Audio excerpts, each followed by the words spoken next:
তাকে অ্যারেস্ট করার পরে তার টেলিফোনে একটা আমার মেসেজের কারণে তাকে খুব বেশি নির্যাতন করা হয়েছে। সেই মেসেজটা আবিষ্কার করার কারণে রাশেদ তো তখন এমন অবস্থা যে পালিয়ে বেঁচেছে এবং তার পরিবর্তে বিশ্ববিদ্যালয়ের একজন শিক্ষকের মাধ্যমে আমার যোগাযোগ রক্ষা করতে হয়েছিল।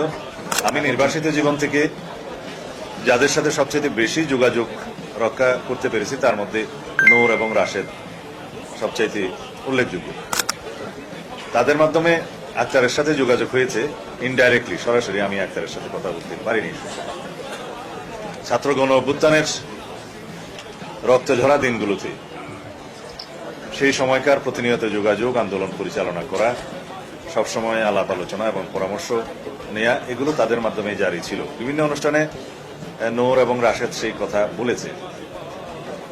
আমরা বিএনপি, ছাত্রদল, যুবদল এবং অন্যান্য অঙ্গ সংগঠনের পক্ষ থেকে সেই ছাত্র গণ অভ্যুত্থানের বিভিন্ন পর্যায়ে কিভাবে অংশগ্রহণ করেছি এবং কিভাবে অংশগ্রহণ করতে হয়েছে, সেই আন্দোলন কিভাবে সমন্বয় হবে তার অনেকটা সমন্বয়ের দায়িত্বে নূর এবং রাশেদ ছিল।